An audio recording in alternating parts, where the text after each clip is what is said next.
Hello all, and welcome to this webinar for the RUNIN project, our EU project on the role of universities in innovation and regional development. We are happy that you have joined us and would like to present the final results from the project and discuss the policy takeaways from the project in this webinar. So I will give you an introduction to the project first, and then we will hear from several of the PhD students who have been doing their PhDs as part of this project as we move along in the webinar. Following that, there will be a discussion at the end with representatives from DG Research, DG Regio, and the European Consortium of Innovative Universities. So this has been an EU project that has been going since 2016. Where we have studied the role of universities from various perspectives. Regions and universities increasingly interact, which is the background for this project. Regional development is becoming a more important policy concern for all European countries and regions, and there is increasing emphasis on the region's ability to generate endogenous development. Also, regions are transitioning into a knowledge-based economy where knowledge and innovation are seen as key drivers of innovation and development.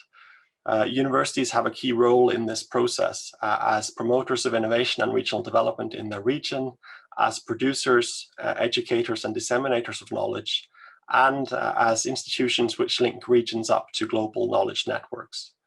As a result of this, we see that universities are becoming more central in models of regional innovation policy, whether it's smart specialization models, triple, quadruple, or other helix models.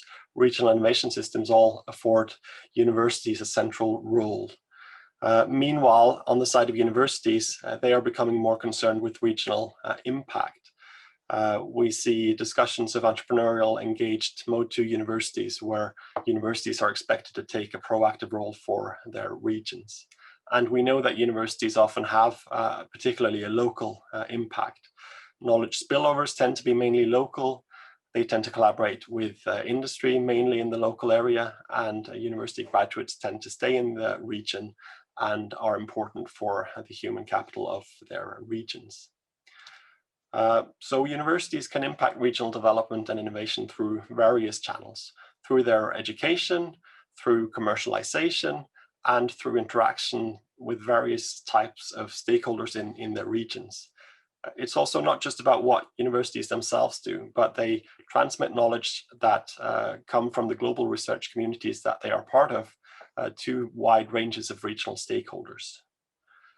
However, despite the number of roles that universities have, these are usually discussed independently from each other. So in different fields of research, we see different focuses on how universities interact with particular types of stakeholders, whether they are firms, policymakers, or whether they're about the internal processes at the universities.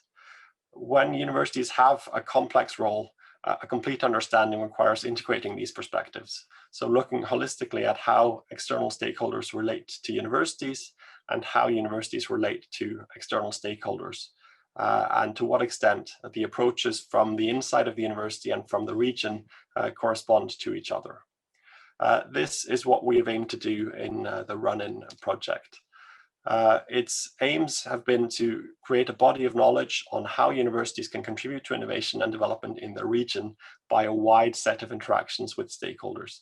And as a result of that, identifying policies and practices to improve regional innovation. And those policies are policies that the universities can adopt, but also policies that other stakeholders, whether it's authorities or whether it's stakeholders that want to interact with universities, such as firms, can adopt. In the project, we explore 4 key dimensions of the relationship between universities and regions. The first is how universities form regional networks with firms and other actors, and how those networks contribute to firms' innovative performance. The second, how do universities form networks with policymakers, and how do those networks affect innovation policy and university practices and ultimately regional innovation performance? How do the economic and social characteristics of different territories affect these processes, both in terms of firm interactions and policy interactions? And finally, how are universities themselves changing in terms of adopting new types of governance and new practices within the university to respond to the increasing need to interact with stakeholders? In the project, we adopt a multidisciplinary approach to studying this, including perspectives from economics, from political science, from geography, from regional studies, from entrepreneurship and innovation studies.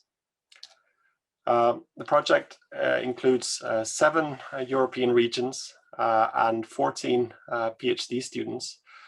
Each of them have studied a different dimension of the role of universities in innovation and regional development.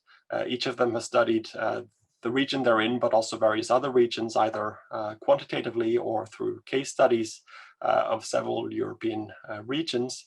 And each have been working in a region, but also gone on research exchange to 1 or 2 other regions in the network. The network is composed of the 7 universities in these regions, but also regional stakeholders in each region to ensure close interaction between universities and external stakeholders in the development of the project. We have divided the project into 4 research themes corresponding to the 4 main contributions of the paper. So 4 PhD fellows have been looking at the theme people and networks, studying how universities form networks with various types of regional stakeholders and thereby create innovation. 3 researchers have studied the role of universities in interacting with policymakers and in shaping regional innovation policy. 3 have studied the places and territories in which university interactions with the regions happen and how the interactions are shaped by being in different types of regions and by the proximity between the university and its stakeholders. And finally, 4 researchers have studied this from the perspective of the university, looking at how universities themselves are changing into new models in order to adapt to these changing issues. We will now hear from each of these packages in turn, and I will first hand you over to the PhDs from the first work package on places and networks, which will be presented by Saeed Muqaddam Saman and Kharfan Afers. So please. Thank you very much, Rune, and thanks to RSA Europe for organizing this webinar in collaboration with the RUNIN team. I will be presenting the findings from the PhD projects by me and Eloise in the first work package of the RUNIN project. So I start with Eloise's PhD. Her PhD was entitled Doctoral Education in the Entrepreneurial University, Enhanced Employability. Eloise has highlighted 3 main findings from her PhD, including these points. First, the entrepreneurial university increases its socioeconomic impact by building an alignment with regional stakeholders over the years, and by retaining the human and social capital that broaden its scope of activities. Next, doctorate holders' employability is key in the entrepreneurial university's regional socioeconomic impact creation.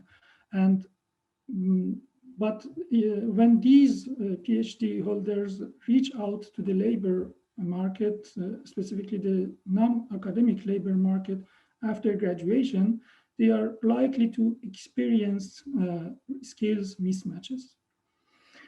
And then entrepreneurial universities' socioeconomic impact can be increased by using intermediaries, such as science parks, to close those gaps between doctorate holders and non-academic employers. But from these findings, Eloise has drawn these policy implications in order to improve the employment in the non-academic sector, the prospect for employment in the non-academic sector for doctorate graduates. First, entrepreneurial universities are suggested to create career centers for doctorate holders and brand these doctorate holders through these career centers to the outside world.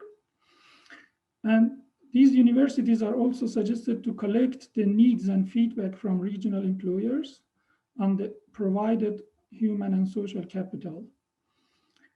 Then the regional employers are also suggested to learn about doctoral education and its advantages for them, and also to communicate their feedback on the human and social capital that universities are providing them. Then the doctoral students in these universities are suggested through this research to learn about different career possibilities for them after graduate, which they face after graduation, and how to sell their skills to these non-academic employers. And finally, the other regional stakeholders, it means the entities other than industry and university, are suggested to create intermediaries dedicated to promoting opportunities for PhDs in social sciences and humanities. And then I would like to move on to my own PhD and the findings from my own PhD project. My PhD thesis was entitled Intersectoral Collaborations of Doctoral Researchers and Generic Skills Acquisition. A critical realist inquiry. The first finding from my PhD, the key finding, is that a higher level of intrasectoral and intersectoral consensus among the innovation system actors in the regions facilitates the practice-based acquisition of transferable or generic skills for doctoral researchers. And then different disciplinary groups, for example, different faculties, can show different levels of sensitivity to the influence of local policy, such as organizational and institutional mechanisms in affecting the opportunities for doctoral students for their engagement with outside work and the intersectoral collaborations. And then the cognitive interrelationship between the some of these generic or transferable skills and disciplinary skills is so strong that it makes parallel and balanced development of these two categories of skills important. And then I would like to move on to the policy implications from these findings.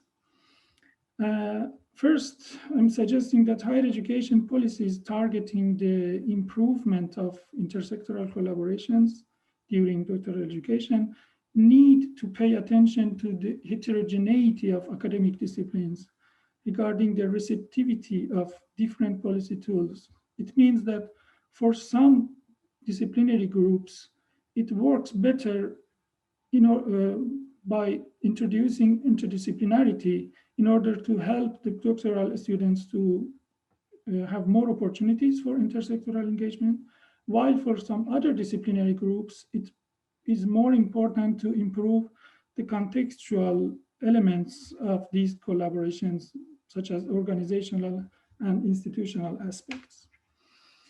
Next, in the design of collaborative schemes for doctoral education, as mentioned in the findings, it is important to consider the co-development of generic and disciplinary skills so that they can develop in parallel and in balance. And this implies that more intensive involvement of industry is needed in the design, early in the design of those schemes, those collaborative schemes,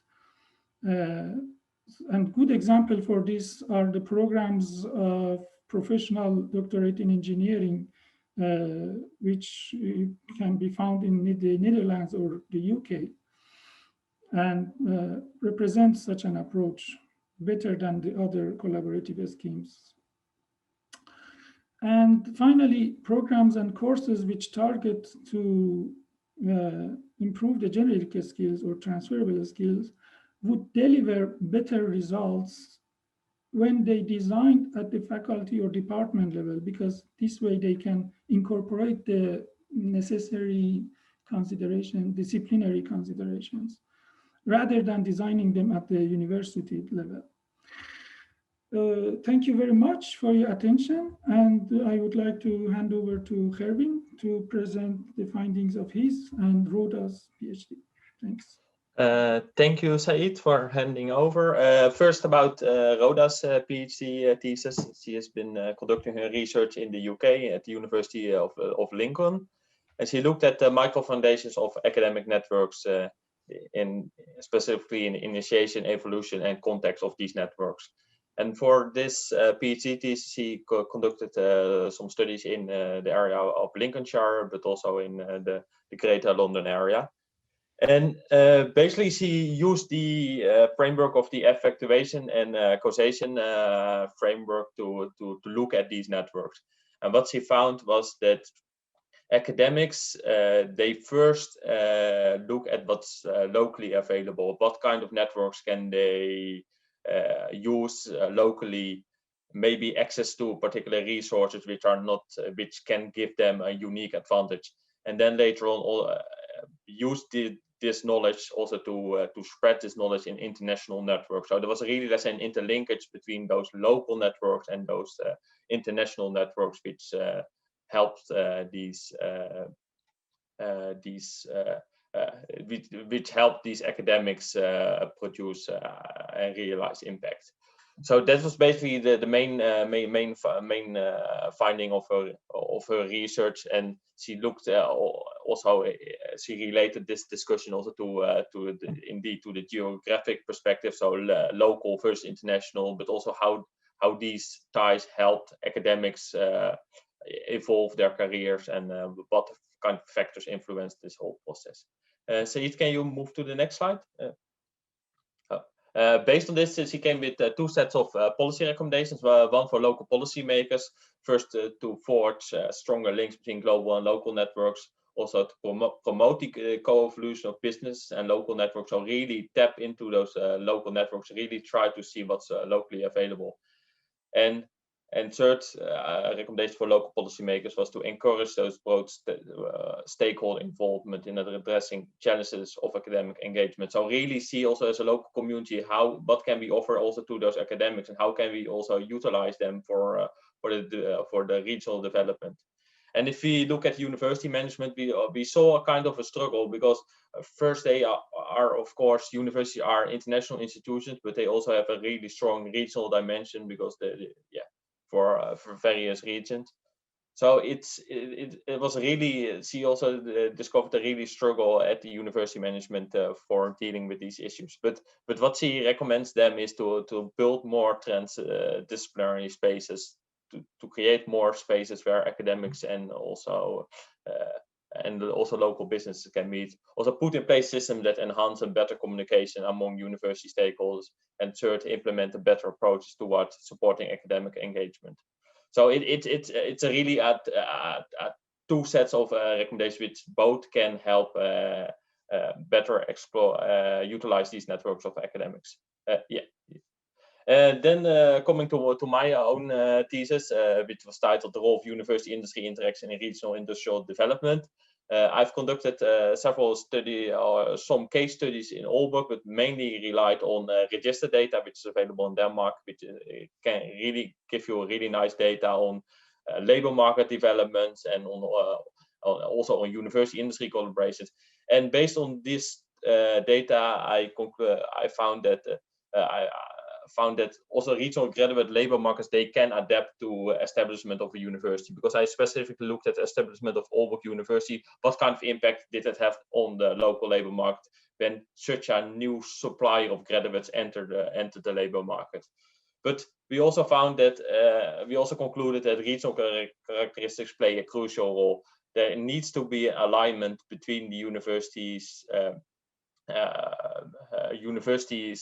specialization and the local labor market. If you put a high-tech university in a rural area, it's not guaranteed to transform the whole region. So you really need to see how you can align the university with the local industries, and that also really points at the co-evolutionary processes that are taken between university and regional industries. So if there's already an industry base and the university can provide the needed human capital, it can also allow those regional industries to develop further, and that can also create more demand for university graduates, which in turn can increase their output of graduates. I also looked at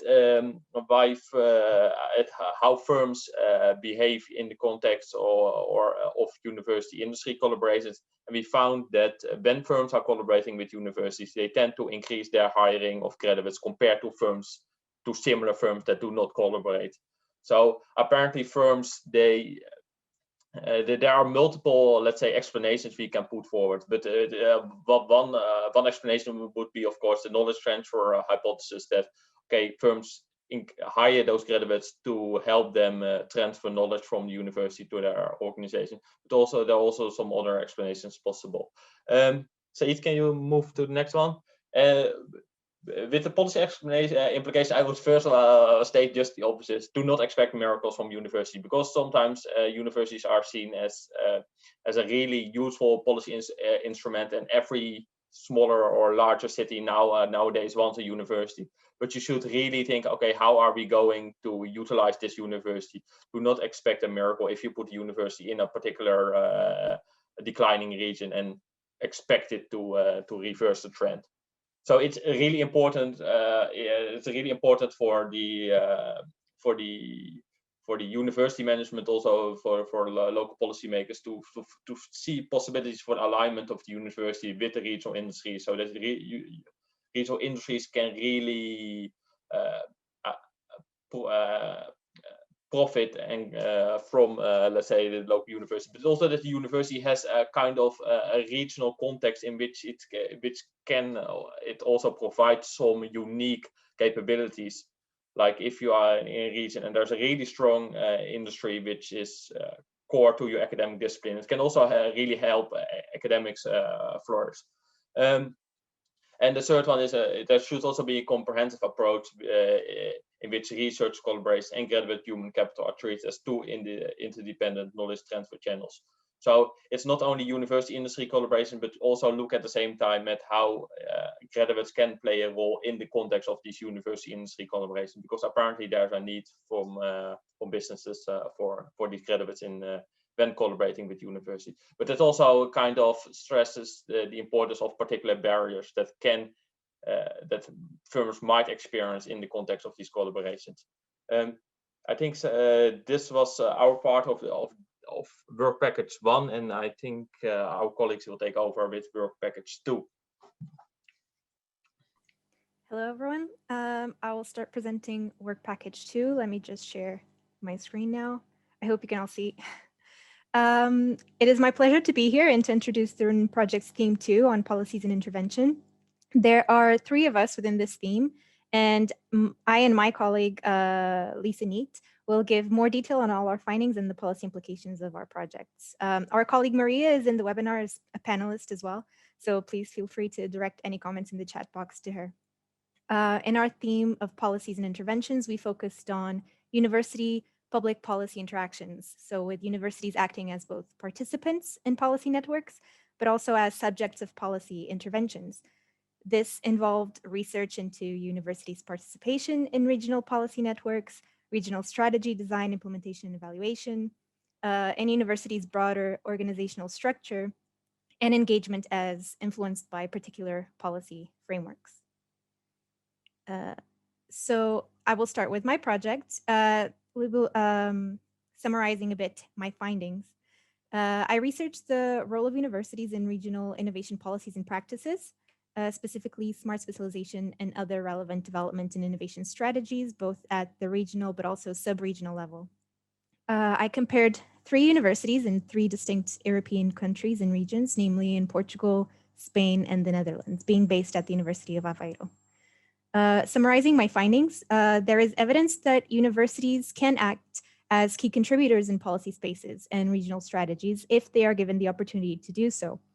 This level of contribution varies not just depending on the institutions and the regional context, but also in terms of the actors involved and the levels to which universities are contributing to, like the different policy stages or even territorial level, namely if it's more on a local, urban, or sub-regional or more regional, like NUTS2 level.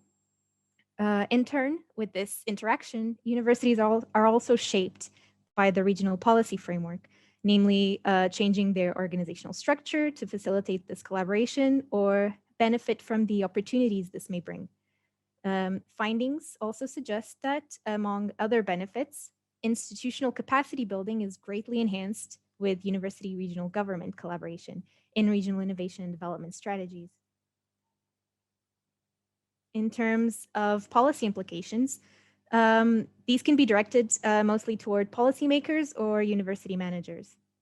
And namely, collaboration has clear benefits and should be sustained, but it is also important to clarify the objectives and aims of this collaboration so as to make the process more efficient and to ease potential tensions that emerge between institutions and actors.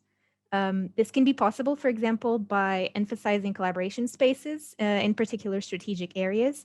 So one example of this were, for example, technological platforms or strategic research areas where universities try to gather all these regional actors in order to, like in a cluster manner, to collaborate.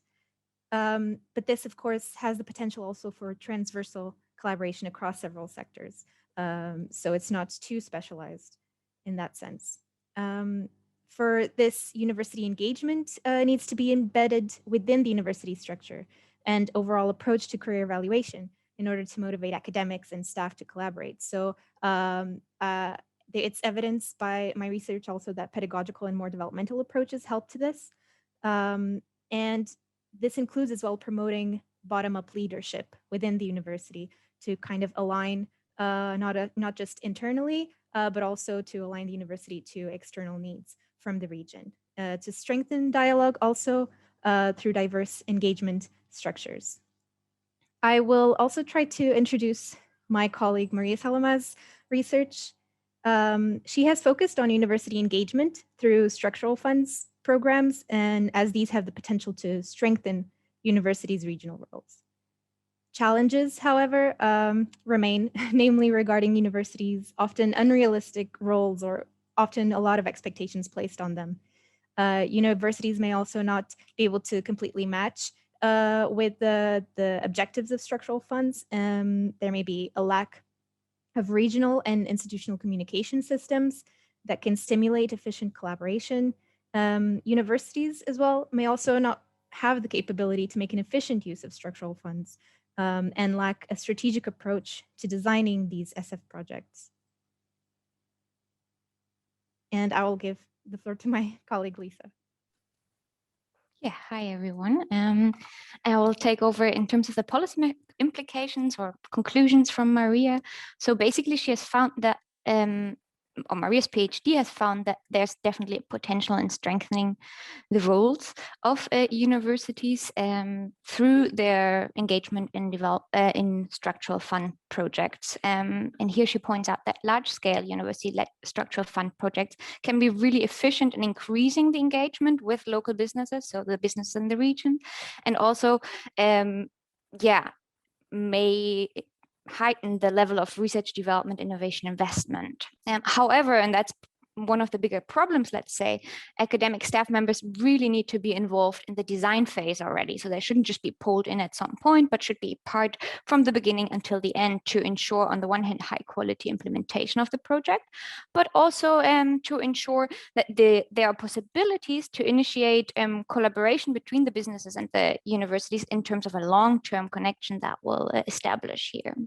One of the really biggest challenges here in terms of policy implication is that the objectives that are set for from the regional policies are not necessarily a match to what the higher education agendas or strategies are set out to be. And thus, universities are expected to contribute to structural funds, but then they might not be that might not be the priority, or it might not be easy to just say we're part of this. So that was quite interesting in terms of Maria's findings. And some of the recommendations on the box on the right of the slide is that there needs to be more targeted schemes that motivate universities to engage with these structural funds. So some of the examples could be tailored R&D services or training to local businesses. At the same time, there should be joint calls with national science foundations. So here connecting these two let's call them worlds, and then also combining the world of applied and basic research. So that again would motivate this connection even better. And in addition, that universities' regional contributions through structural funds could be reinforced by promoting also cross-regional collaboration opportunities. So it doesn't need to be within the same region. So then there would be a better exchange. So overall, there could be a more diverse national and regional adaptations of the structural funds to what is needed. Yes, I will jump to my slides here. Maria is in the panelist group, so if you have a question directly for her, go ahead and attack her. Yeah, my PhD project has been focused on the role of universities as institutional entrepreneurs in knowledge-based regional development. So I have looked at the role of universities in, I call them regional innovation coalitions. So these are actors from very different organizations, regional authorities, companies, universities, and so on. And I really focused on the organizational dynamics of universities and the particularities these universities bring in these types of cooperations with other actors, and how they can contribute to regional innovation policy processes, to strategy writing, to joint strategy building. And then again, I zoomed further in on acts of institutional entrepreneurship of academics, how do academics exchange with the regional stakeholders that are creating strategies, for example. In terms of the findings, I have basically found that there's a bigger need for alignment, and you can see these two circles in the slide. So there's I split it up into circuits, I call them. So on the one hand, the alignment of the actors, so the regional actors. So for example, the municipality, I think in this slide, if you can read it, I hope it's big enough. The regional stakeholder being a municipality, a regional stakeholder being a charity, association, an industry association, a company, and so on. So an alignment between these actors, but at the same time, there also needs to be alignment within the university for the university to align with the external actors. So between functional departments, the strategic center leadership, but also the academics and the departments of academics, faculties, and so on. So in that sense, it's evident that there are links between these different organizational levels in universities, and that these needs to be very well linked to then enact with the outside. If we jump to the next slide, Liliana. Yeah, and some of my policy recommendations, on the one hand for policymakers, let's focus on the regional ones. I also have some more for international ones or national ones. On the one hand, there needs to be found better ways to empower the regional change makers. In my thesis, the regional change makers at universities, so academics that are willing to cooperate with the outside, that have ideas to create new projects or strategies outside, and encourage them, and at the same time encourage the alignment of the interests between those, let's say, change makers and the outside organizations. Yes, then that could be done through creating activities, programs, initiatives, and so on that allow the regional actors to, on the one hand, get to know each other, but that's not where we don't want to stop here, but actually enhance the understanding of each other's similarities, differences, and interests. So only if they start at the same base, they can build this knowledge circuit of go through this knowledge circuit and exchange knowledge. That also means that there needs to be the creation of an apparatus that allows academics to translate intangible ideas. So when you have an idea as an academic and you could think about how to put that into the region or how to cooperate with an external partner, there needs to be an apparatus or a space where to test it, to go into contact with the regional partners that you think would fit here. So these types of opportunity spaces where you can test ideas and together with the partners. And an important point here that I didn't write down is also that you need to continue provide support in terms of if things get complicated in these partnerships. So yeah, and for the university management, for me, the most important part would be to create a structure that allows the academics on the one hand to enact their regional roles, so facilitate the internal alignment, but also to support that there's a bottom-up agency, so an academic that goes to the outside and interacts with the outside world in order to be a regional, or to play a regional leadership role. And this also means that there needs to be a protection for these academic agents, so that they can step away from other pressures within the university and step towards the regional missions or regional roles. Yeah, I will give my word to work package 3. Thank you very much for listening, and I'm looking forward to talk to you.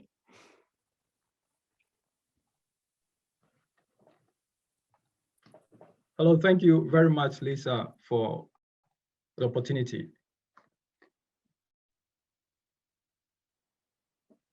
I present the findings and the policy implications for work package 3. And with me in this work package are David and Utku. So I'll start with my projects, the findings and the policy implications, and then address the other colleagues as well. So my project explored how contextual and individual factors shape academics engagement activities. So among other things, I found some key conclusions from this project. The first findings that I draw from the research project is that individual motivations exert a significant effect on the engagement activities of academics. Notably, career motivations tend to have a stronger effect on the engagement of academics with external actors. However, academics' perception of organizational fairness tends to have a limited or no effect on academics' external engagement. But their local rootedness and social embeddedness are relevant for their regional engagement. Specifically, their place attachment and informal social networks tends to increase their tendency to collaborate with local actors. Finally, I also found that academics' embeddedness in formal collaborative networks engender knowledge transfer to peripheral regions. So what are the policy lessons for these findings? First, considering that academics are motivated by the need for career advancement, there is the need for university management to tweak their policies to reward academics who engage with external actors. For example, by granting them more research time and or giving them more extra research funding to be able to conduct research, as well as stimulate them or motivate them to engage with external actors. Also, there is the need for interventions that stimulates academics' identification with embeddedness in regions. Even though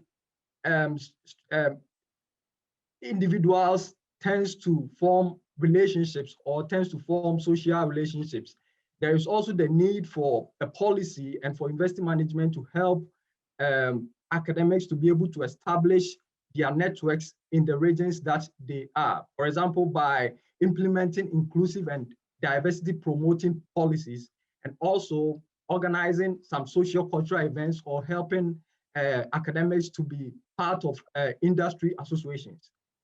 Finally, there is also the need to harness academics' formal networks as channels for external knowledge in order to improve the innovativeness of particularly peripheral regions.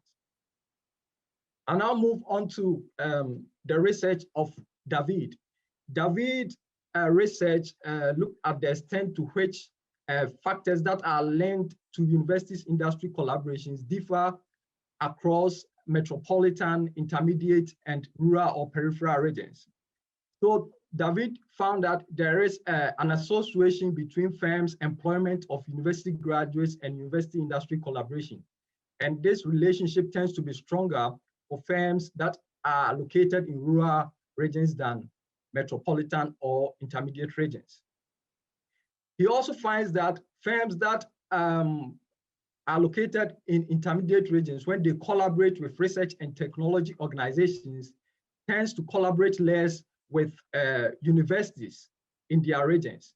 However, when these firms are motivated to satisfy the demands of their international customers, that incentivizes them to reach out to universities and collaborate with them. Universities that are located in intermediate regions play a proactive role by establishing linkages with local SMEs and also support the development of new industries. So what are the implications of these findings? First, there is a need to motivate or to strengthen non-metropolitan universities to reach out or to devote more educational and research activities towards the development of their regions. There is also the need to design university industry collaboration policies with an eye on incentives and goals for firms in different types of regions, considering that firms that are located in different types of regions may have different motivations and incentives. There is the need to tweak policies to be able to suit specific firms in specific regions. Thirdly, there is also the need to adapt existing university industry collaborating schemes to increase financial incentives, particularly to firms that are located in rural regions. And this can be done by, for example, giving them incentives to hire university graduates and to purchase research services from universities and RTOs located in rural regions. Moving on to Utku's research. Utku's research looked at the role and the importance of both geographic and non-geographical proximities to university industry collaborations. So among Utku's findings, he concluded that the geographic proximity is a strong enabler of university industry collaboration. And firms that are located close to universities have a higher propensity to collaborate with them. We also found that there is an importance of non-geographic proximity dimensions differ across university industry channels.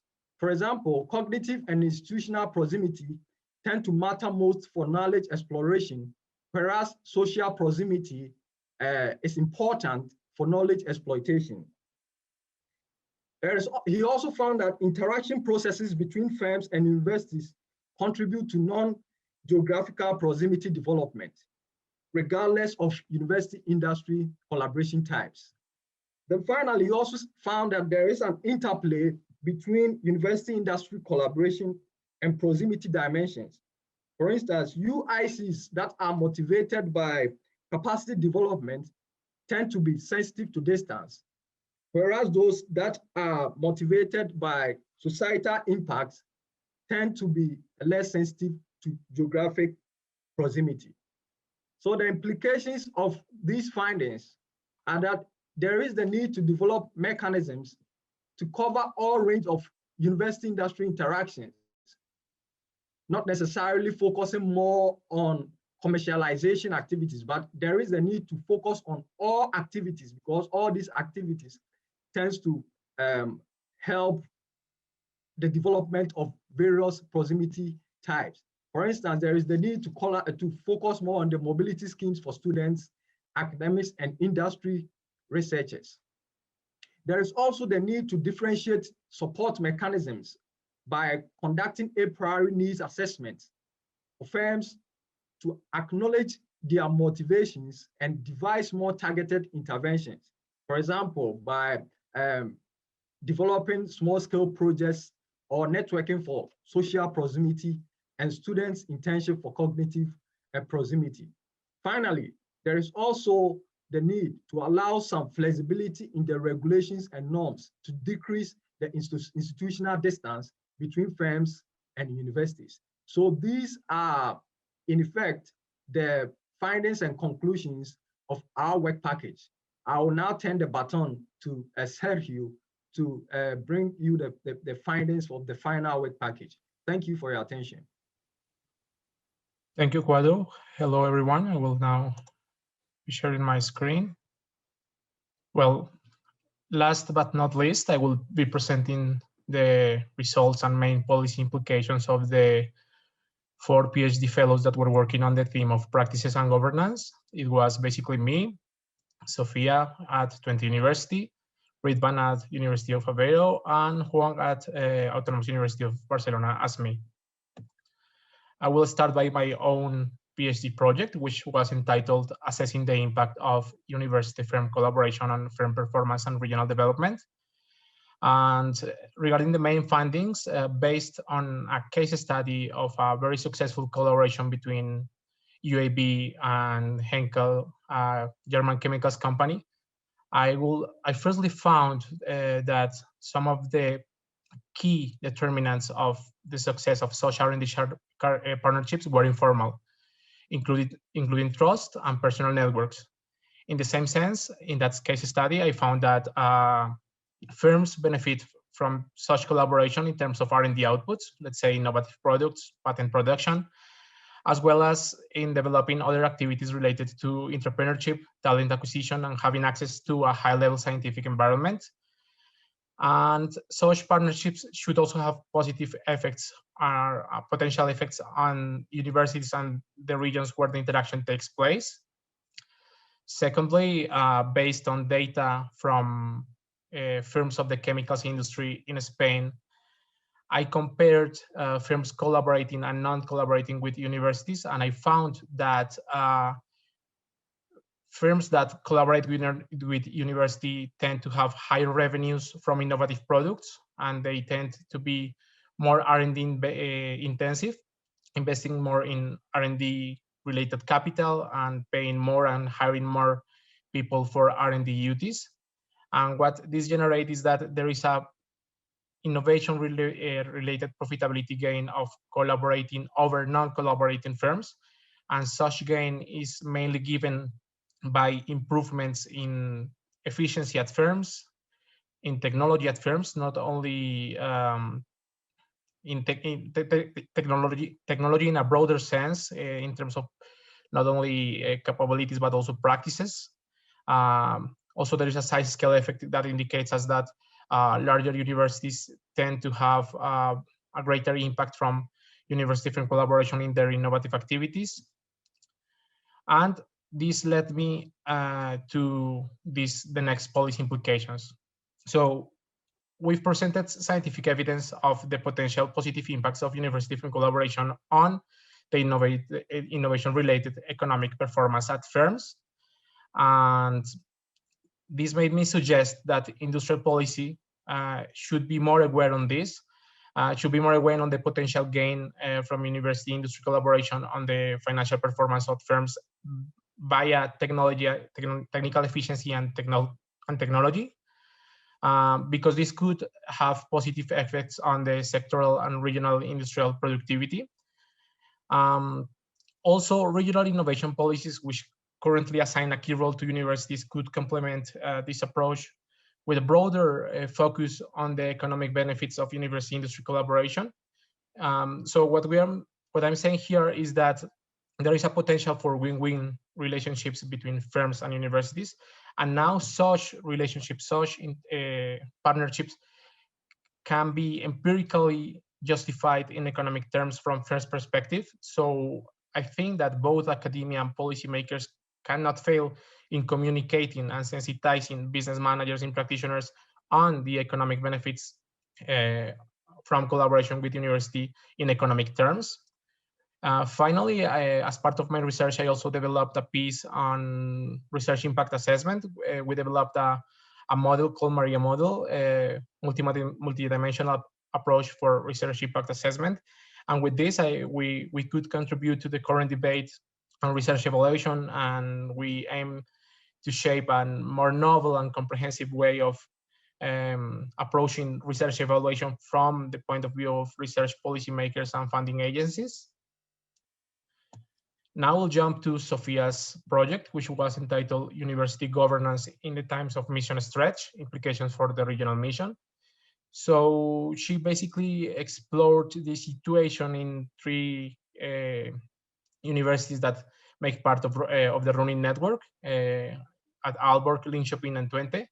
And she explored how these universities' strategic priority setting in terms of regional mission has effects and has some challenges related to the stretch that can be generated between academic excellence and regional engagement in innovative universities. As part of this, she revealed different aspects that could generate challenges in this stretch between academic excellence and the regional engagement mission of universities.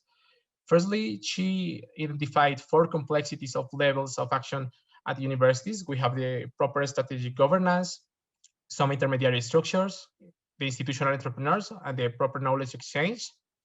At a more individual level, she also identified 3 distinct identity types among regionally engaged academics, and 2 strong narratives, the narrative of global knowledge and the narrative of the entrepreneurial university. Another aspect she explored was how the strategic coordination of regional engagement in the case of mission stress can actually downplay the institutional importance for operational actors. And finally, regarding innovations in terms of organizational structures, she found that those can actually add little value to the implementation of regional engagement activities at universities when the operational actors do not form part or make part of a community of practice, and their actions do not develop into a shared practice. So moving from individual to a shared practice.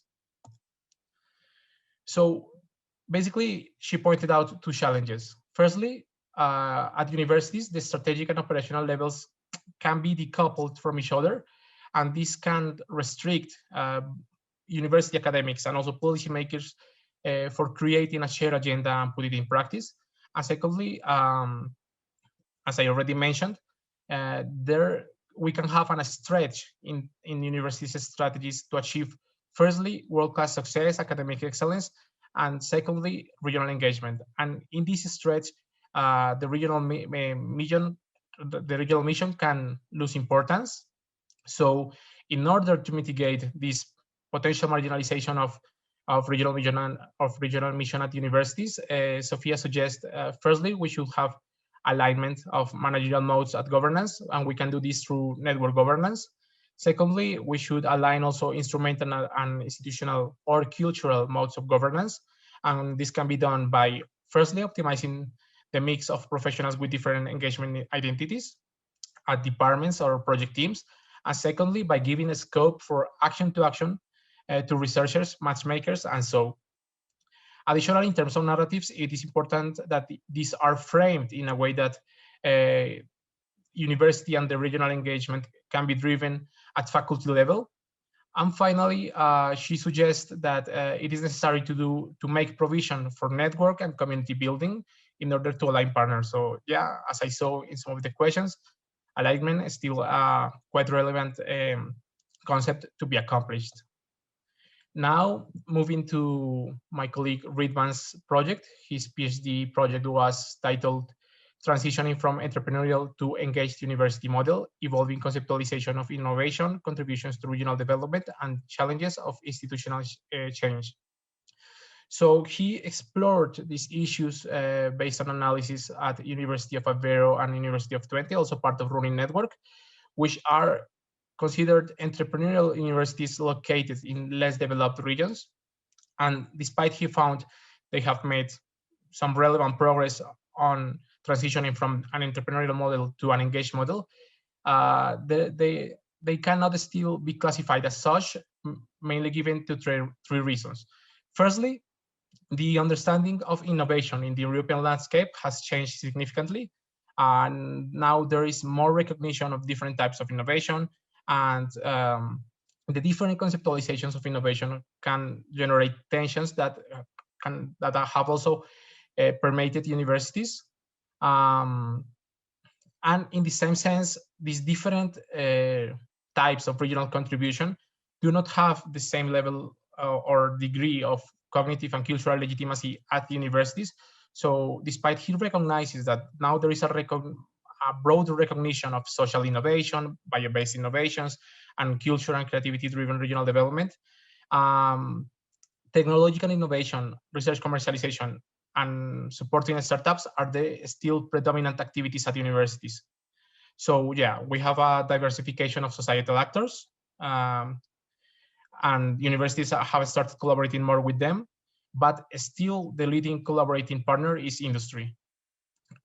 Thirdly, he found that in an engaged university model, we must recognize and acknowledge that there are different academic identities for different disciplines that probably develop their identities prior to this transition in an entrepreneurial university model environment. So in order to overcome some of these challenges, Relevance suggests, firstly, we must acknowledge the broad understanding of innovation and value all types of innovation, not only technological innovation, which can generate economic growth, but other types of innovation which also are tackling societal challenges. Again, we have the concept of alignment. So we need to align the expectations from universities and avoid articulating demands that are conflicting with each other, which can happen among different disciplines at universities. And finally, he suggests strongly that we should develop incentive schemes to specifically support universities located in less developed regions, and this should be done at regional, national, and European levels. Within universities, Relevance has 3 suggestions. Firstly, we have to be aware and recognize that there have been different socialization processes within and among different disciplines that have developed over time, and that which socialization processes took place in an environment of entrepreneurial university. Secondly, he suggests a diversification of academic staff. We should have different academic identities in order to accommodate the contributions to all types of innovation. And finally, he suggests the creation of organizational environment in which all type of regional contributions are seen as desirable and valuable. Finally, we have my colleague Huang project. Her project is entitled "From the Triple to the Quadruple Helix: The Role of Citizens in Innovation." So Huang has broadened the triple helix model to the quadruple helix model, which were already studied, but she focused on the potential challenges of actually involving citizens in the innovation process. So she recognizes that adopting a quadruple helix model and therefore introducing citizens as an active player within the innovation system can be complex. And this affects the practices and governance of innovation at different levels. So she recognizes the macro level, which is related to the proper regional innovation systems at regions, the meso level more related with organizations, and the micro level related with specific projects and individuals. And she shows that these levels are actually interrelated, and that changes in one level could change the whole innovation landscape. So basically, we're moving from a model in which we had the 3 actors of the triple helix possibly tackling civil society needs without civil society being an active or an acknowledged actor, to a model in which civil society takes active part in the helix model by having specific actions and responsibilities within the innovation process.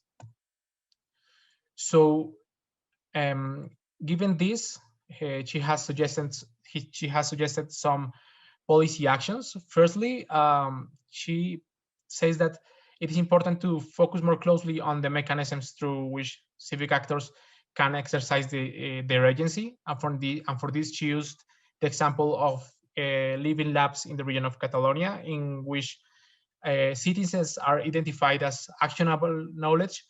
They are enrolled into tangible activities that can interest them, and they are provided with resources that are needed for co-creation. So this is a good example to promote the mechanisms through which such citizens can exercise their agencies. Also, she suggests that in order to enable beneficial collaboration between universities and local governments and in the framework of the quadruple helix, more cross-sector facilitators should be employed in the short term, let's say boundaries partners, but also we should be worried about improving organizational capabilities in general in the long term for enabling such collaboration with potential benefits. Finally, she suggests that managing stakeholder satisfaction in such multi-actor networks should definitely include having clear expectations on stakeholders and a clear communication of such expectations, having strong and clear agreements on the responsibilities and goals of the different actors of the quadruple helix, and finally having a specific, both formal and informal actions for the coordination of such interactions. So with this, I think we are almost done. Just for closing, now that all the results from the different themes have been presented, I would like just to say that all the PhD projects that have been presented today emphasize that the role of universities in innovation and regional development is multifaceted. And here I have just a list of the different aspects or the different importances that universities have regarding innovation and regional development. We know universities engage with different societal stakeholders, but also firms, regional governments, voluntary associations, and citizens. And they are not only contributing to technological innovation, which is the predominant concept of innovation, but also to service, public sector, and social innovation. And in many cases, universities partner with regional governments to develop real innovation and development policy. So universities are also active participants in the elaboration of policies, and smart specialization strategy is an example of that. And they also interact for research, to provide education, and in general to perform a broader third mission activity. So before finishing, I just want to thank all the attendants and thank the Regional Studies Association Europe for receiving us. So on behalf of all the RUNIN PhD fellows, thank you all for your attention. Thank you, Sergio, and thank you to all the ESRs for presenting their research. Thank you also to the audience for asking a lot of very good questions in a vibrant Q&A. So very happy to see that there are a lot of questions coming in, and we will get to those in a minute. But first, I would like to introduce our panel and invite the three panelists to turn on their cameras and to comment on these presentations. So our first panelist is Apostolia Karmali, who is the head of unit for academic research and innovation at the DG for Research and Innovation at the European Commission, which is the unit that designs, implements, and monitors policy initiatives in support of higher education institutions, research organizations, and researchers.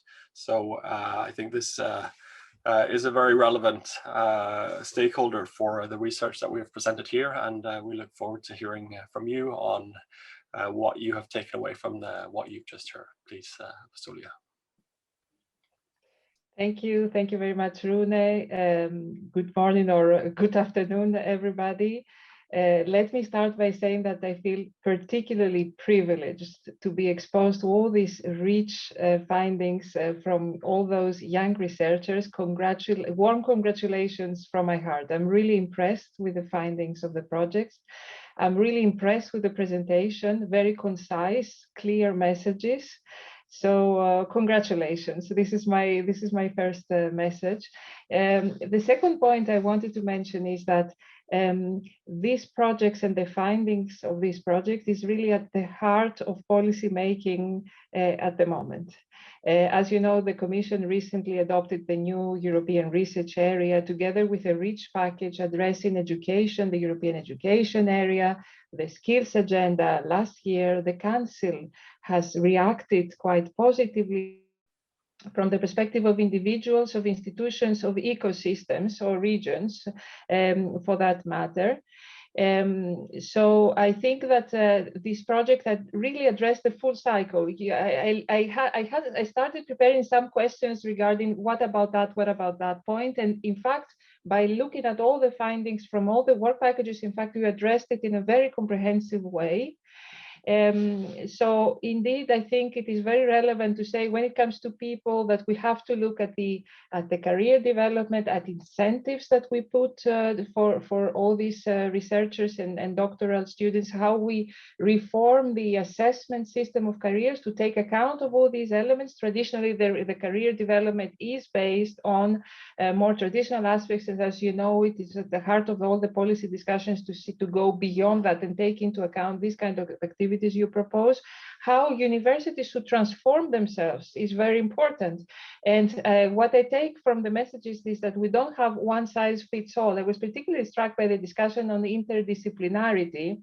Let's focus on when it is relevant and how to adapt it depending on the region and what needs to be done.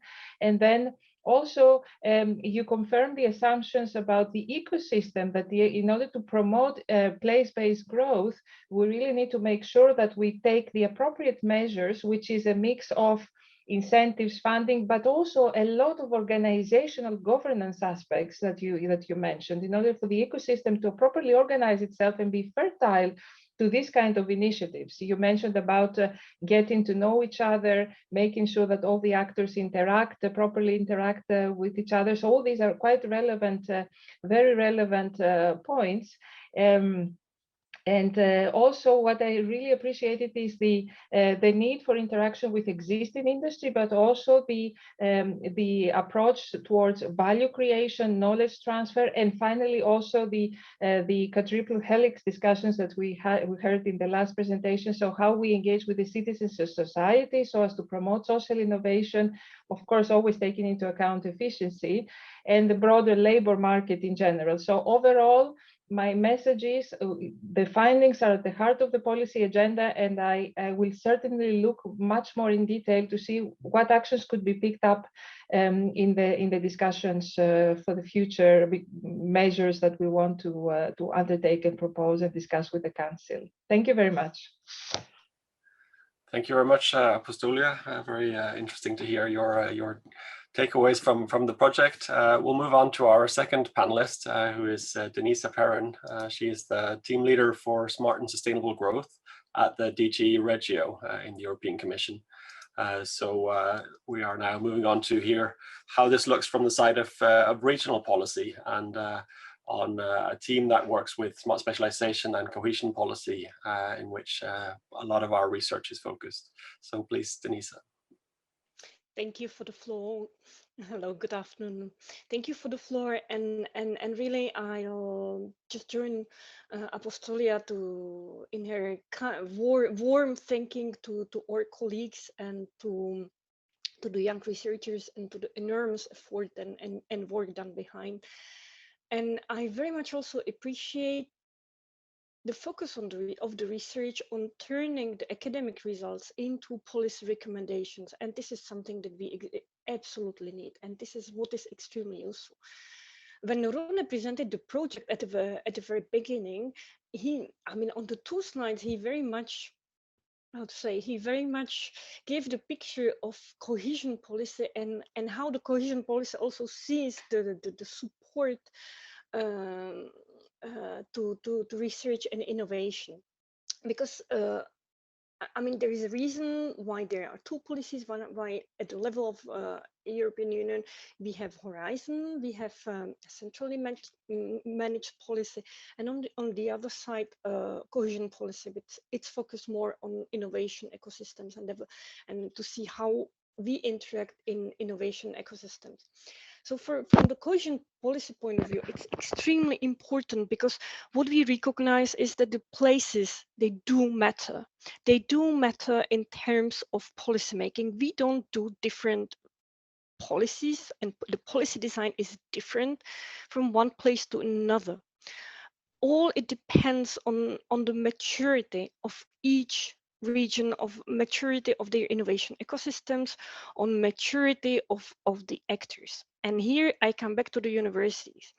And here your research is extremely important because we all recognize how important it is to have universities, as players, even at the political level. We have European semester where we have what we call country-specific recommendation that kind of, how to say, drive main political decisions for member states.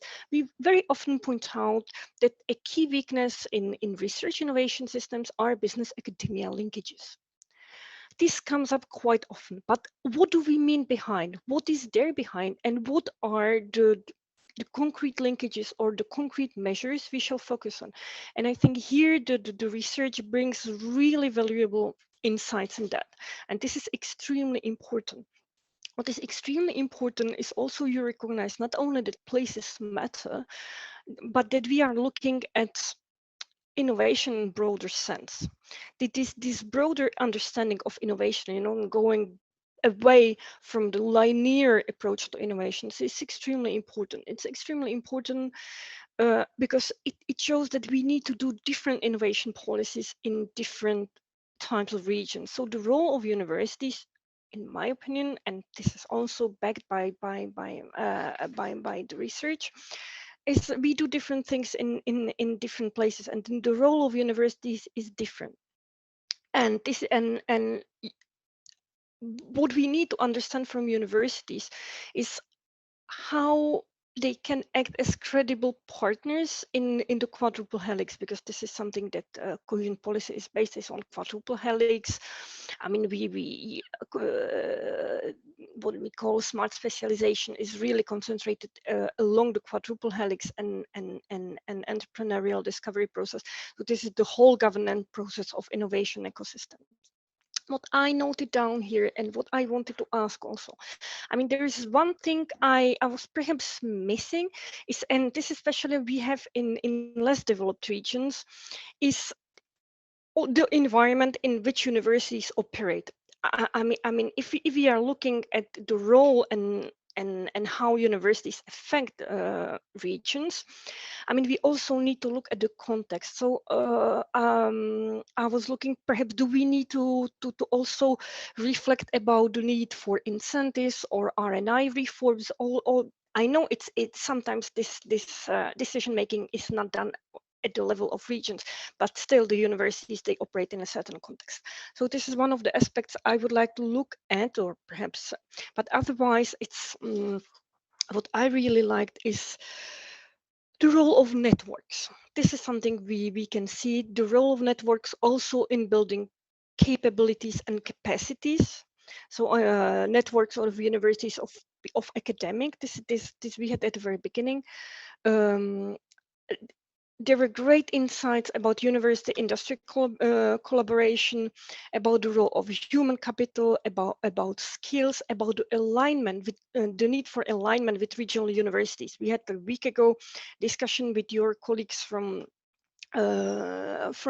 University of Utrecht, Ron Boschma and Pierre-Alex Balland, who are working with us on a study, actually how to going a bit beyond relatedness, looking at how to link the scientific and technological base. So this is also very important.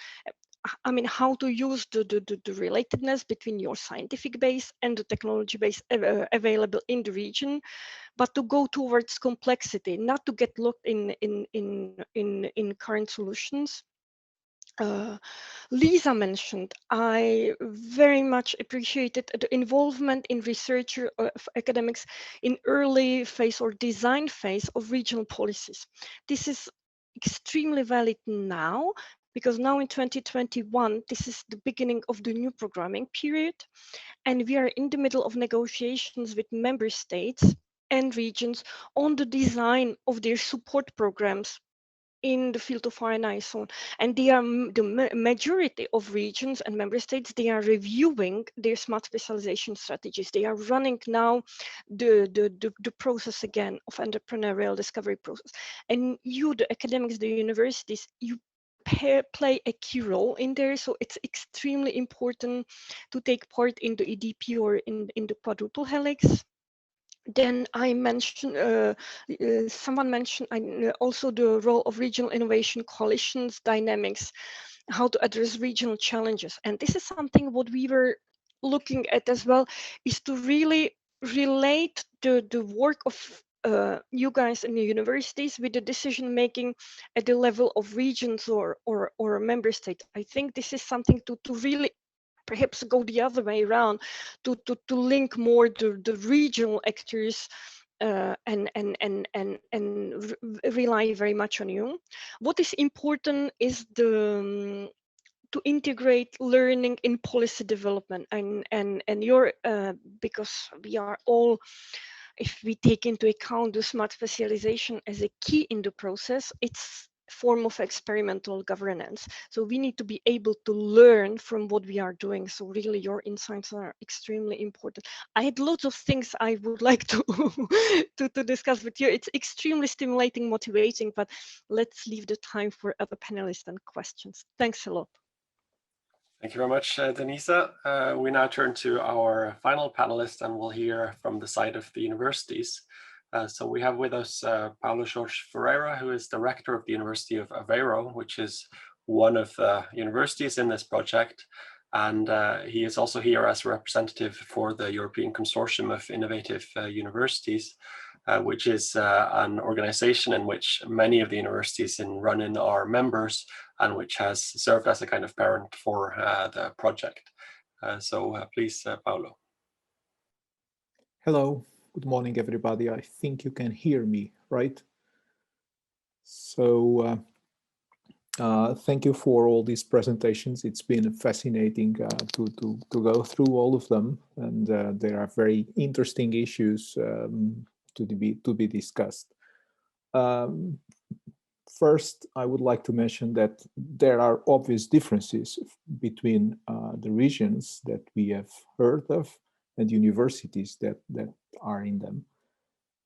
There are also similarities. So my question or my remark would be about, are there any broad principles or lessons to extract from all these, given that details are so different, yet there are common guidelines that are apparent in all these. And my contribution towards this question would draw on the ECIU approach. The ECIU European University is not just a collection of universities. It's an effort that from the start has involved local authorities, firms, businesses, and the common citizen. So it's much more than just the universities or the local dimension.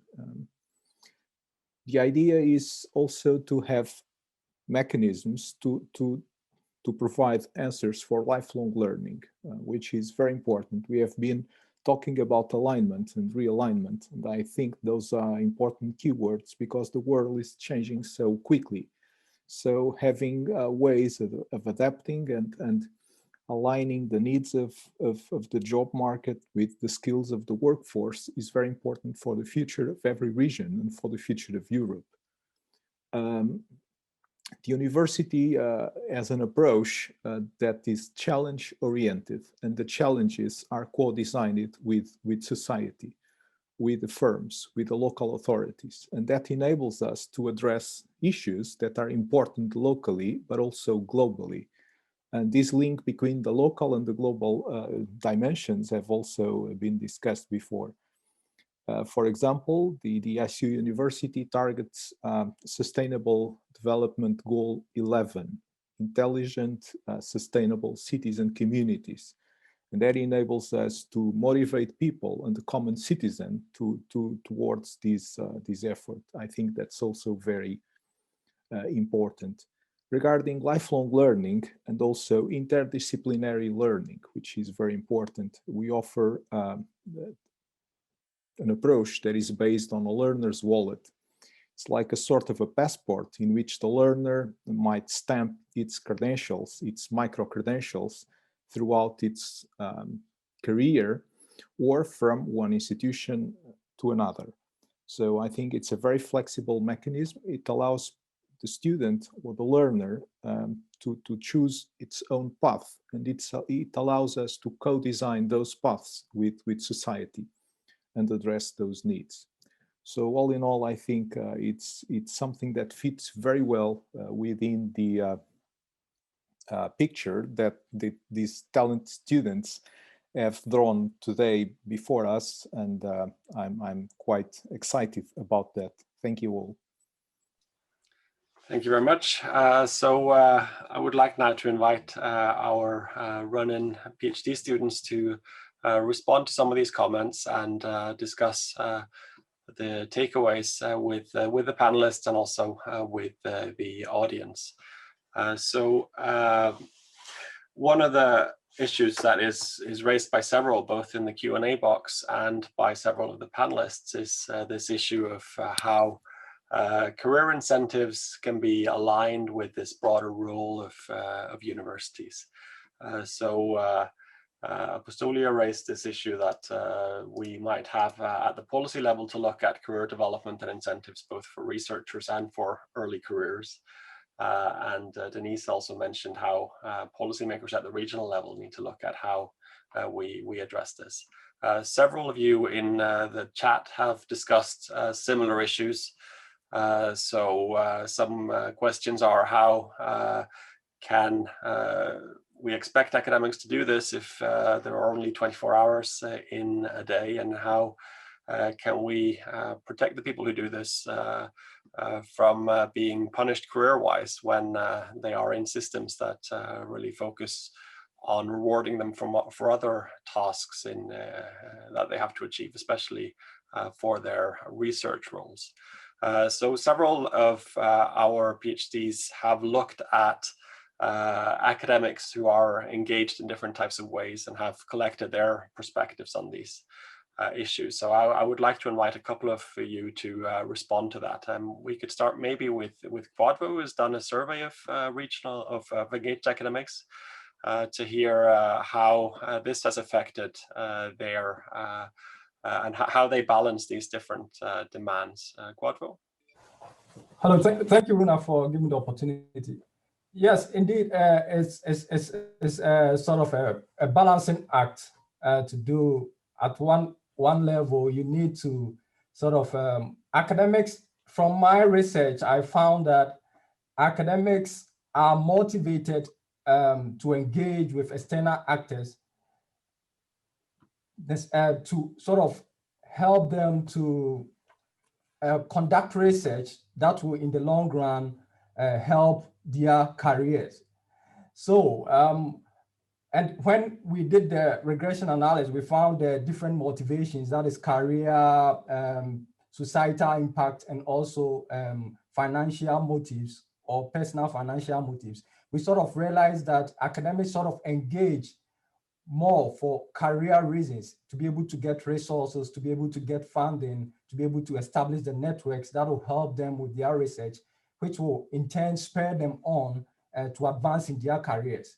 So it's what policymakers or university managers could do is that to be able to sort of motivate academics to engage in order not to penalize them unduly against those that do not engage but sort of conduct purely research.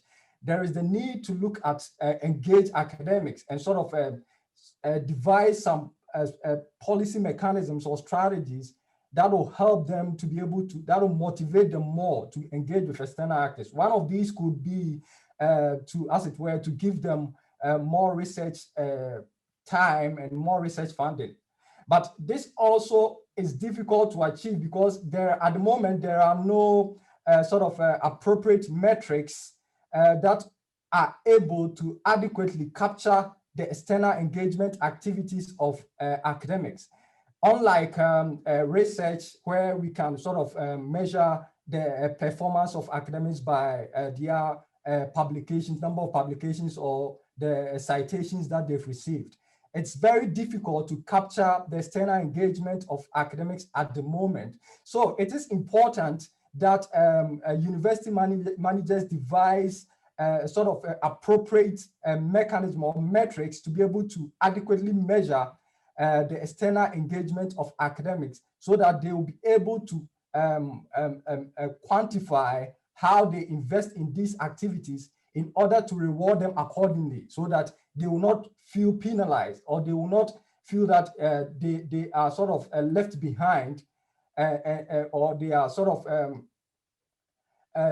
when it comes to career promotions, they are not considered, but their colleagues who do not engage or who publish more are sort of given the opportunity to advance. So I think there is the need for a proper incentives that is tied to engagement, and also the need for proper metrics that will be able to sort of adequately measure the engagement activities of academics. Thank you very much. Thank you, Quadro. And maybe we can also hear from Saeed more specifically on the early career dimension of this, and how what happens to early career academics who engage? Are they penalized in their career progression, or does it actually benefit them? Thank you very much, Rune, for the opportunity to comment on this. Well, what we found from the research on doctoral researchers' engagement, and also the expectations from the industry from these graduates, is that actually there is a kind of recognizable mismatch between the skills that they have acquired during the PhD education vis-a-vis the expectations from industry, or basically also other non-academic employers. And this mismatch in a lot of cases or a lot of situations leads to preferring, for example, graduates of lower levels of academic education over the PhDs, due to the fact that they are seen, I mean, the other graduates are seen as more having them a better attitude, or better, let's say, mentality towards the work in the non-academic sector. And because of that, we are suggesting that this mismatch should be addressed in a closer collaboration between the two sectors, or let's say academia and other sectors, early on. So they are invited, based on the results of our research, to engage early in the design of collaborative PhD schemes. Specifically, industry is invited to engage closer in the design of collaborative PhD schemes, because basically we see the development of the skills, the generic skills, which are very much demanded in the non-academic sectors as well, to be very much interrelated with the development of disciplinary skills. And it seems, at least the graduates reflect in such a way that when they see that these skills are developed in parallel and hand in hand with the disciplinary skills, they express that, yes, we feel that we have improved in acquiring these skills, while when these are kind of misaligned, the development of these two categories of skills are misaligned, then they express acquire these skills less, that these have developed in parallel. So this is basically why we think that the involvement of non-academic sectors in the design of collaborative PhDs is essential. But this is, about the design of this program. But of course, the other thing is that the prevalence of these collaborative schemes is also not enough when compared to the reality of intersectoral mobility and after graduation. So the prevalence of these schemes is something else which should be addressed at higher policy level. But besides the prevalence, what I mentioned was more about then the design of these collaborative schemes in order to address this career post-graduation career issue. Thank you. Thank you, Said. So I would like to also invite some of our panelists to reflect on this issue. So if we could ask Paolo again to comment on this from the side of the university, because the ECIU is an organization of universities that has as an ambition to create engagement and to have engaged academics. Of course, all universities also are part of disciplines with different norms and research communities and need to also conform to external demands. So how can you as a university address these incentives that might steer your academics and your early careers away from engagement and towards more traditional missions? Well, I think the key word is to be flexible and pay close attention to what happens in society and around us. And if we all do that in 12 different regions, 12 different universities, 12 different countries with very different local needs, then we will give a good broad answer. And that is very important. So there are a few general principles that every university in this group is willing to put in practice. And those is to work with society, to work with the firms and the businesses, and to promote close relationships so that this knowledge that we create and use is put to immediate use around us. But I agree that there's a tension between the classical academic career, very much targeting benchmarking and articles and citations, and a more flexible view and open view towards society, in which it is much more difficult to measure impact. So this tension is a source of problems, but we need to live with that because I think overall it's good for the institution and it's good for the region in which the institution is placed. The challenges are great. The rewards are also great. Thank you.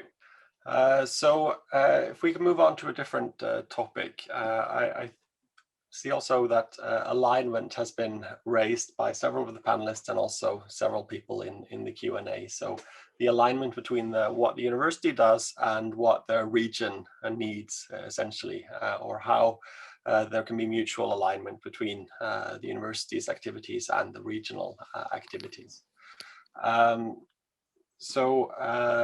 In some questions, Thomas Becker, for instance, asks, could there be too much alignment also? And can that create a situation of lock-in in the case where universities and regions essentially drive into the same area? I would like to invite again some of our PhDs to respond to this. Maybe we can start in this case with Lisa. Yes.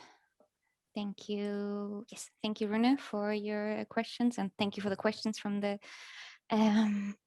participants of the workshop. Yeah, I think the question about lock-in, like too much alignment and that being locked into, I think that's something that's actually really relevant as well. So on the one hand, we need more alignment, but on the other hand, we don't want it to be too much. So if, for example, some type of group of actors is very aligned, they might leave out actors from outside that group, and that would be a problem as well. So for example, we've always been talking about actors being so looking very much at universities and economic contributions to companies and taking, and I guess that was somehow aligned for a certain time, that actors were very much universities acting with the very innovative companies. And now we see, oh, let's hang on, there's the fourth helix, there's the society. So we need to align all of them. But I do think that we're not there yet, that we can generally say everyone is so aligned that we're too aligned. But I think that this can happen.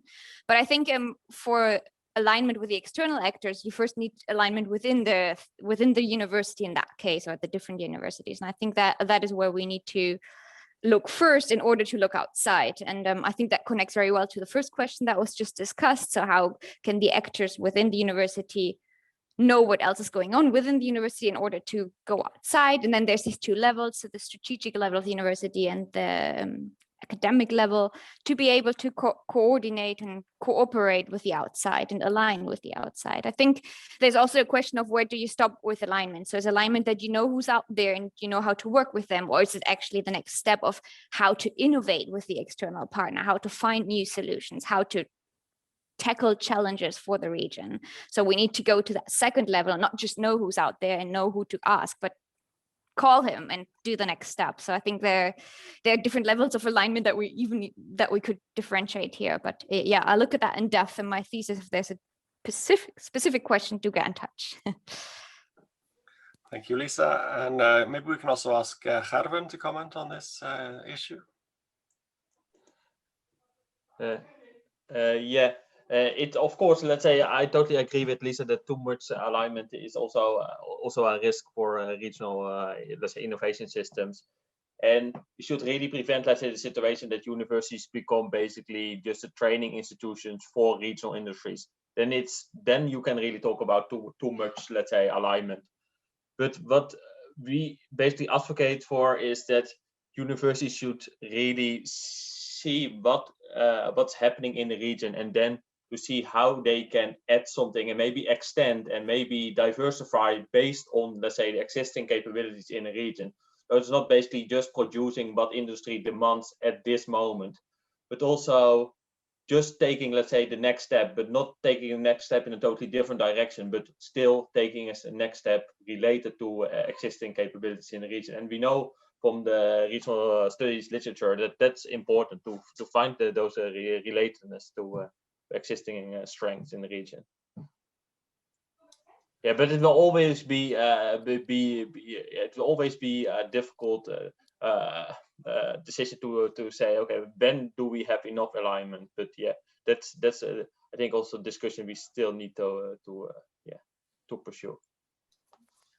Thank you, Gerben. And I would like to also ask one of our panelists to reflect on this. For instance, John Goddard asks in the Q&A how we can achieve this interdependency given the silos in policy at the national and EU level. And maybe we can direct this to Apostolia, because of course, for several of our panelists, the place-based approach is native, but this has perhaps not been so much the case for the research side of the EU's policy, and especially in the Horizon programs. So I would like to ask you maybe to reflect on how you are seeing this alignment between universities and their region from that perspective of funding research and the Horizon Europe programs. Yes, thank you very much. Indeed, there is balance is needed. In our analysis for the on how to empower the higher education sector for its transformation needs, its evolution towards its future, towards a 2030 vision at least, indeed this issue of alignment appears. So in particular, I mentioned before the new European research area. One of the main topics in the new European research area is how to join forces between national and European level to ensure that we have appropriate levels of investment, for example, that we reach the investment targets and so on. And part of it is also on methodology. How do we organize ourselves towards strategic priority setting? So what we have discussed with universities actually last year quite extensively is how universities should position themselves towards that. So, and therefore here we have on one hand the issue of this cooperation between the regional and European level, let's say, but also the national level. And therefore, a trade-off needs to be made. So this is my first reaction to this discussion. The second point I wanted to mention is that the need for place-based innovation is clearly recognized in all policy discussions, and what we're looking at is actually how to reinforce it. So therefore, taking into account the institutional autonomy and all the balance and the trade-offs that I mentioned before, how can universities better embed themselves in the local ecosystems to promote innovation, including social innovation, engagement with society, this entails some alignment in terms of strategies, platforms of cooperation, arrangements for cooperation. Therefore, I think, seen from our side, we want to further promote this, but not to the detriment of core missions of universities, of course, but we see a lot of value in increasing that, because ultimately, one of the most important objectives is also to deliver the skills to the labor market and ensure that early career researchers, for example, can also increase their opportunities, but also that the local ecosystem benefits from all this innovation created from universities. So we look at it with a very, let's say, positive approach, at the same time balanced approach, and definitely you see more and more funding oriented towards innovation, including towards cooperation with ecosystem, with innovation ecosystems. For example, in the future, we talk about excellent hubs and so on. So this is my reaction to this discussion. Thank you. Thank you very much. So I would like to move on to a different question. Some of our audience asks about the role of citizens, which is also an issue that has been raised by several in the panel. For instance, James Powell would like to highlight the need for universities to align closely to the needs of citizens and communities to enable them to meet their aspirations, and would love to understand how university managers can be encouraged to motivate their staff to become more involved with this fourth dimension and with the citizen dimension. So I think a lot of policy focus in this area has focused on firms and perhaps on governments, whereas the citizens aspect is quite new and is maybe not so apparent to academics, and is something that we don't necessarily have policies or systems for. I would like to invite to the floor one of our PhD students that you have not so far met, but who have studied precisely this issue of citizens, which is Huang Nian. Please, Huang, could you give us your take on this question? Thank you very much for the questions, and you are right that from my case study, incentives can be barriers for academics to engage with the citizens. However, for several, for example, like social and humanity studies, also, or even for technology, high technology, science, there's a need for academics to engage with the citizens, and the university managers can motivate the engagement of academics with citizens through understanding their need of the research to align from communicate to see the possibility of aligning their research interests with the projects. And the number two is recognize the relevance of citizen engagement into the research evaluation system. And yeah, that can be tricky, but there's a need on fighting that. And finally, there's a need to assign one coordinators to facilitate the projects with citizens, because then academics don't need to take care of the administrative stuff and can be more motivated for them to engage. Thanks. Thank you very much. I would like to ask also one of our panelists to reflect on this, and maybe Denisa can give her take on it, because some of our questions are also about the role RRI in this landscape, which is also a policy framework which really emphasizes the involvement of citizens in research and in this landscape. And this has perhaps been something that has so far not been a central part of our cohesion policy. So I was interested in seeing how this is viewed from the side of regional policy in the EU.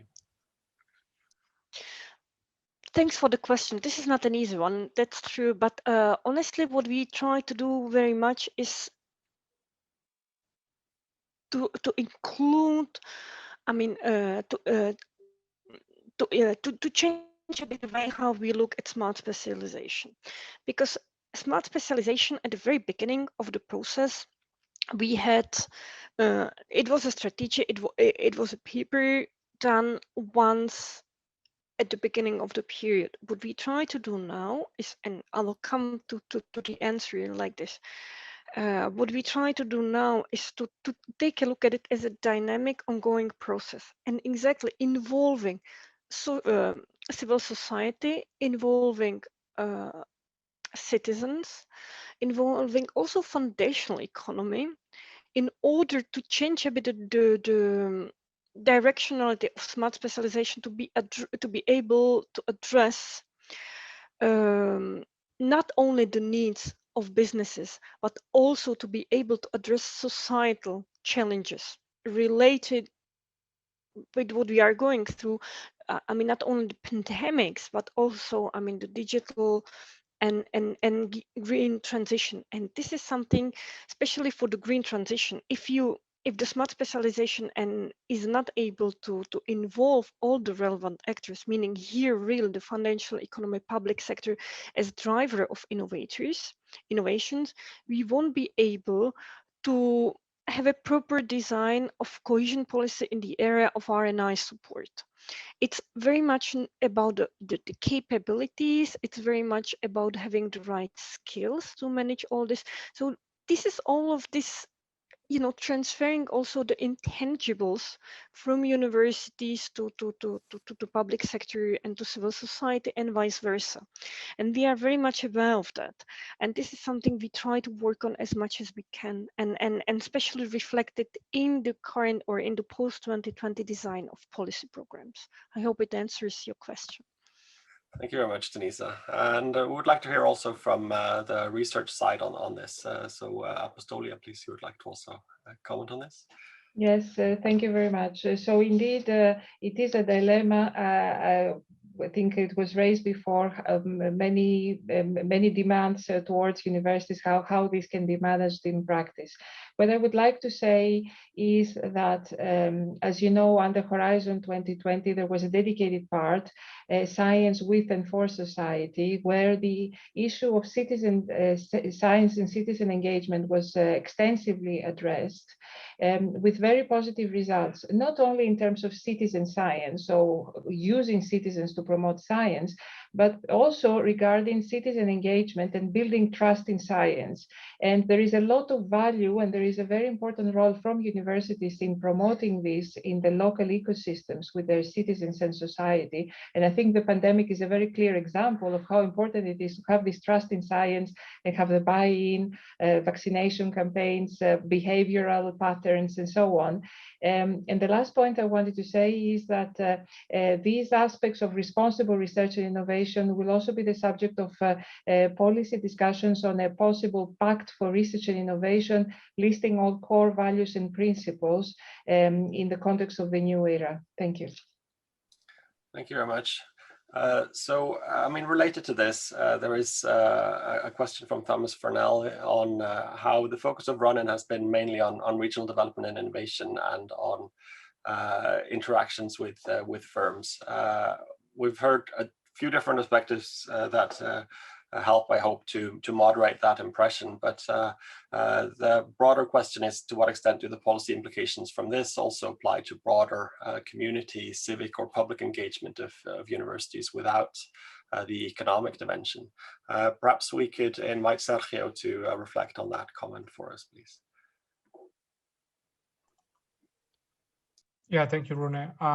So I would say universities can have effects on community and tackling societal challenges directly and indirectly. In this sense, obviously there must be alignment and there must be acknowledgement of users and citizens' needs performed directly by university activities, but those needs can also be tackled by the projects that are performed in collaboration with firms, in collaboration with government bodies. So it's not like if I am collaborating with industry, it has to be focused on economic growth or industrial needs. It's also about having clear that the different ways in which university interact with different stakeholders can also be targeted towards intervening societal needs. So I would say there are a variety of interactions, a variety of possibilities from university perspective to impact on citizens' life and on societal needs directly and indirectly. Thank you very much, Sergio. I think this is an important topic that several of our researchers have touched on, and I think especially this broader dimension of social innovation is also something that has been of interest to us.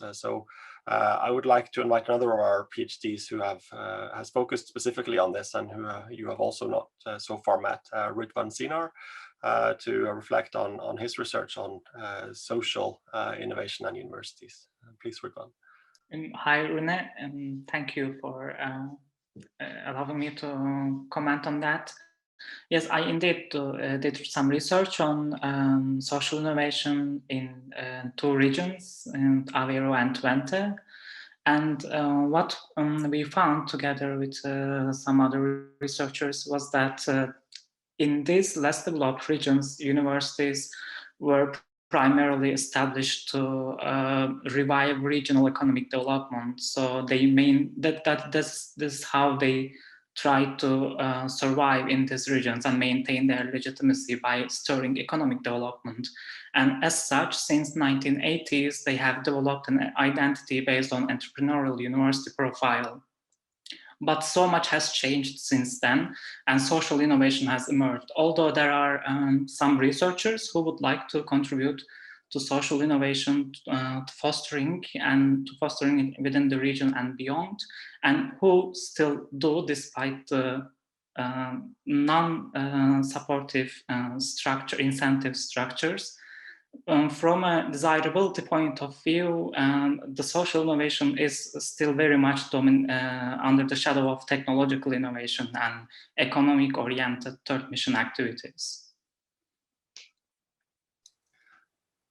Thank you very much. A final issue that several have raised in our comments is about internationalization and to what extent there is a complementarity or a conflict between the need for internationalization of universities and this regional mission. Could I ask Liliana, please, to reflect on this issue of whether universities can be both international and regionally focused? Yes, thank you, Rune, for the opportunity to answer this. I believe that there is a conflict, at least from what we've researched in several of our case studies, especially because, as we've mentioned, career evaluation oftentimes does not provide this regional focus for researchers. However, the region does provide a lot of opportunities for research itself. I believe even research or knowledge exchange can be very beneficial in terms of promoting different perspectives and different views for academics, and not just the international aspect. Of course, we have to consider funding in this as well. As we've seen also from Maria's project, structural funds sometimes are not as well matched with the universities at the regional level, or I should say universities often prioritize more internationally focused funds, Horizon, for example, instead of structural funds. And this, of course, can have an impact on that. But I believe both the international perspective or the international approach and the regional one can be complementary, as the international perspective can then bring more knowledge towards that can be then embedded in the region through the universities. And then, of course, through the collaboration between universities and other actors. So yes. Thank you very much. We'd like to hear also the policymakers' perspective on this. So please, Denise, would you like to comment on this? Lovely, thanks a lot. This is a topic that is extremely close to my heart, and thanks for the floor, Rune. Because this is something that we are very much working on, and especially in less developed regions, because the role of universities there is perhaps in regional development and national development is perhaps a bit different from universities in more developed countries or regions which are a bit stronger innovators. Because the problem in less developed regions is, and this is also something that Lilian mentioned, perhaps universities where they can, they prefer horizon funding, but in less developed regions, they have very much difficulties to access to horizon funding.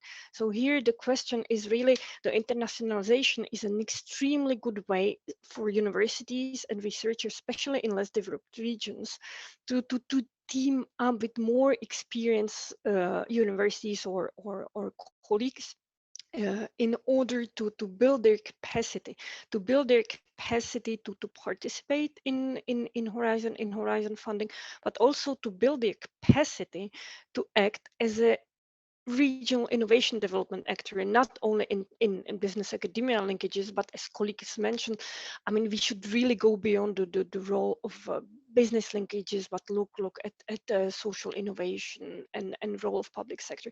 So I think the places matter, and the places matter here even for universities, whether to internationalize, to get international or not.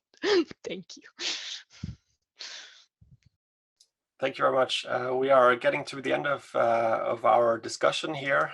So I would like to finally give you some information on the project. So several of you in the chat have asked about how you can learn more about the project, how can you get in touch with the panelists, how can you access the results of the project. So I would like to direct you to the RUNIN project website, which is runinproject.eu, where you can find both our working paper series, you can find the final PhD thesis that have come out, and where new PhD theses will be coming out in the coming months. And you can find links to the scientific publications from the project. You can also find there a lot of other resources, including video presentations of each of the PhD projects and various other materials from the project. We have coming out the RUNIN project report, which is now under development and will be ready within a few weeks. If you go to the runinproject.eu website and click runinproject.eu/register, you can order now hard copies of that report, and we will send it to you as soon as it is ready. We are also working on a case study book where there will be chapters from each of the 7 regions in the project, which you can also register for via the same website. So please have a look at that if you are interested in more information about the project. With that, I would like to thank you all for joining us today and hearing about the final results from the RUNIN project. I would like to thank our panelists and our presenters for sharing their time and insights with us. And I hope this has been interesting for all of you. So many thanks for tuning in with us today and for hearing about the project. Goodbye.